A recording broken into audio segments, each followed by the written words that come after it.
What's going on, everyone? I'm Russ with Expert Barber Beauty Academy. I'm going to be showing you how to pack up your pre-examination setup and disinfection bag for the Texas State Barber exam. First up, you're going to need a roll of paper towels. Just stick those in there, and your bag does have to be labeled. Trash bag that also has to be labeled trash bag.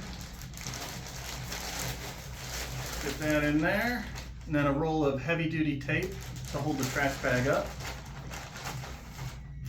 A spray bottle of EPA, make sure it's closed so you don't have a big mess. And same for your water bottle, has to be labeled and make sure it is closed as well. Next up, we have a bottle of hand sanitizer labeled, and stick that in there. Then lastly, we have a first aid kit, blood exposure kit, and that is for if you cut yourself.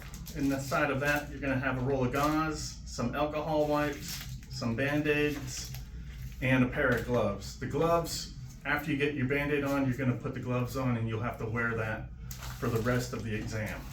So once you have all those items in there, close it up, set it in the bag, squeeze out the air, and zip the bag shut. These are 2.5 gallon bags with the zipper. It makes it easier to open and close, and it'll fit all your stuff.